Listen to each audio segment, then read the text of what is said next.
Hey gorgeous! Welcome back to another Sims 4 speed building video. I hope you're all doing well. So today we're finally building with a new werewolf pack.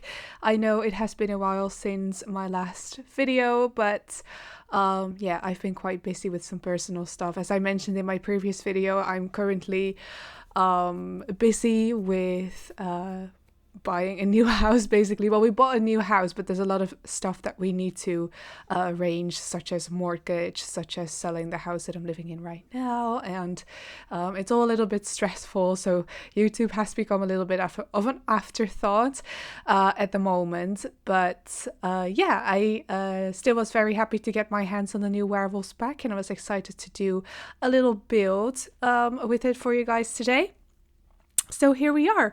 And what I'm building today actually is a cabin, if you will. It is meant to be kind of an abandoned cabin that has been reclaimed by a lone wolf. And now this is the house that this wolf is living in. So if you guys have seen my previous videos, you know that usually when I build a house in The Sims, I like to kind of build it for a family or a sim that or a specific sim that I have in mind, especially for my save file. If you guys don't know, I'm also working on a save file. I always have a family in mind, or I know a sim that I'm building the house for.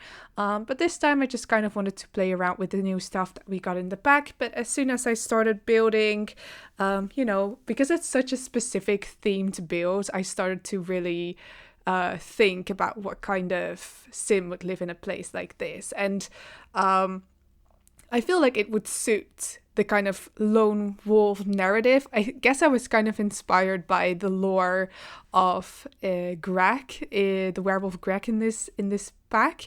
So I don't want to spoil it for you guys, but he is kind of a lone wolf with a bit of a sad backstory. And if you have this pack, you can find his little diaries in the pack and read those, and you get to learn a little bit more about who is Greg and why is he always so angry and stuff like that. So I guess I was kind of inspired by his story a little bit, but I did come up with my own storyline for the sim that lives here. So basically the story is that Moonwood Mill is an old logging town, as you know, and before it was abandoned and taken over by the werewolves, there was actually like a lot of work to do in this town, and people were working in the factories and stuff like that. And I imagine that there was like a lumberjack or something, or he was working in like the woodworking factories in Moonwood Mill, and then one day he was working a late shift. Maybe he was the one who was closing down the factories, and of course there were rumors that, you know, there were beasts and werewolves living close to the town of Moonwood Mill, but he didn't really believe it. He wasn't really too worried. So one night he was working late, and he walked back to his car or whatever, and as he was walking outside late night, he got attacked and bitten by a werewolf. And so obviously if you're bitten by a werewolf in The Sims, you contract the werebees, and if you don't cure it, this is what turns you into a werewolf yourself. So that's what happened. And I guess he wasn't really aware that was what was happening, that he was turning into a werewolf. So he came home to his family. I imagine this man, he has like a partner and kids, and he turned into a werewolf. And if you turn into a werewolf for the first time, you start rampaging. So he would have like really scared his family members, and when he turned back to normal, he felt so guilty. He hated himself, and he wanted that to never happen again, basically. So he kind of ran away back to Moonwood Mill, and he found this old abandoned cabin that he kind of claimed, and started living there and started working on it to make it livable again. And ever since, he's searching to get cured from this werewolf curse. And actually, it's not so super easy to get cured from the werewolf curse. I think you need to harvest the wolfsbane and like this, I forgot what this plant was called, but it's like a specific plant that came in this pack that you can only harvest when it's a full moon. But when it's a full moon, a lot of werewolves are actually completely rampaging and they're not able to control themselves. So you can barely do any interaction. So you can't really harvest that moon petal, I think it is called. And so it's actually not super easy to get cured from being a werewolf in The Sims 4, which I think it's fun. I think it's good that they do provide some challenge, although like realistically it's not too challenging. I think it would take you maybe like 2 or 3 in-game hours to basically, do all the things that there is to do, or like really progress as a werewolf, or if you're really looking for a cure to cure your werewolf. It's not that difficult, but obviously I guess that's kind of, The Sims 4 in general. It's not a difficult game. Like, to make it fun, you really kind of have to make up your own storylines in your head, which is, in my opinion, a bit unfortunate. I really miss The Sims 2 days where everything was a little bit more challenging and you were giving much more direction or a sense of your Sims personality through like wants and fears, memories and stuff like that. And I wish those things would either return to The Sims 4 in like an update or something, or if we would have like a wants and fears system in The Sims 5, but I'm getting off topic now. So yeah, let's go back and talking about this build. So as you can see, we've already moved on to the interior. I did cut out quite a bit of footage of the exterior, especially the landscaping, because it's just really, really repetitive. And I mean, I guess you get the gist of it, just very overgrown, and lots of plants in random places, and to make it look a little bit more like an abandoned place, I guess.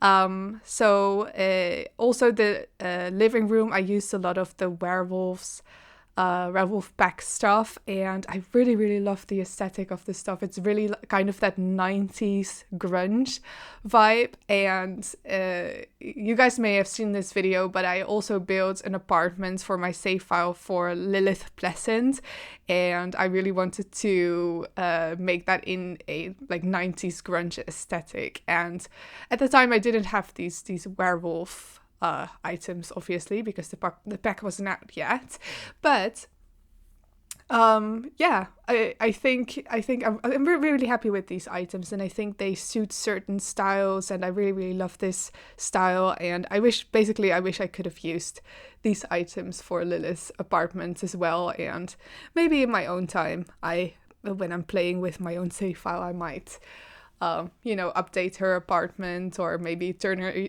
into a werewolf even. I think she would make a very, very good the Wild Fang pack members.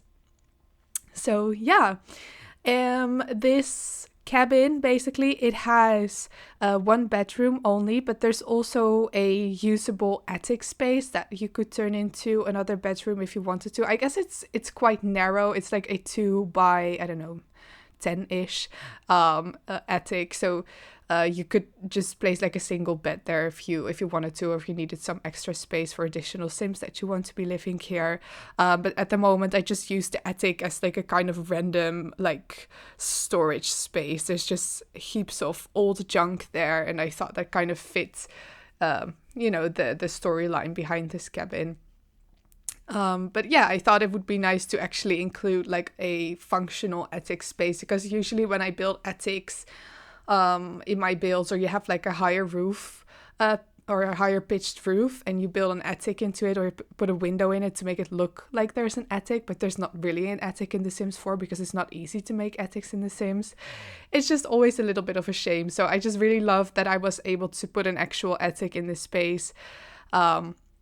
I initially also wanted to put a basement in this build, and the reason for that was I kind of had an idea of building a panic room, because this sim that doesn't really want to be a werewolf, but he is, that as soon as he starts gaining fury and he's going into like a werewolf rampage, that he would be able to kind of go into the panic room and lock himself up, to make sure that he doesn't like scare anyone, or he doesn't go out and about and maybe hurt people or whatever.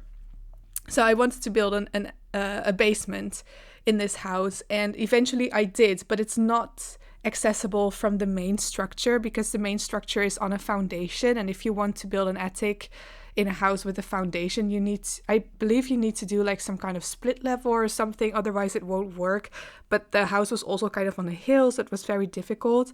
I mean, the game does let you build a basement from a foundation, but you just kind of create a void or something. It looks really, really weird. So here you see me building the actual basement, and it is accessible from the shed in the front yard. So there is a shed, and I believe I put like a woodworking table there and some planter boxes to make it look like, you know, the lone wolf that's living here. He is really, really self-sufficient in that way. And yeah, so I put like obviously lots of werewolf scratches and punches and stuff like that on the walls to make it look like he really is rampaging here a lot. And I put some, you know, doggy stuff here because I thought that would be funny because werewolves are kind of like dogs. And also I put like a little access point to like the underground sewer system from the basement later on. Which I just thought, like, no specific reason, but I thought it was just kind of fun to include it because it was new. But yeah, I think we are now near the end of the speed building part of this video. So if you like this video, please let me know by leaving a like or a comment, or feel free to subscribe if you want to see more of my future videos. And I hope to see you all in the next one. Bye!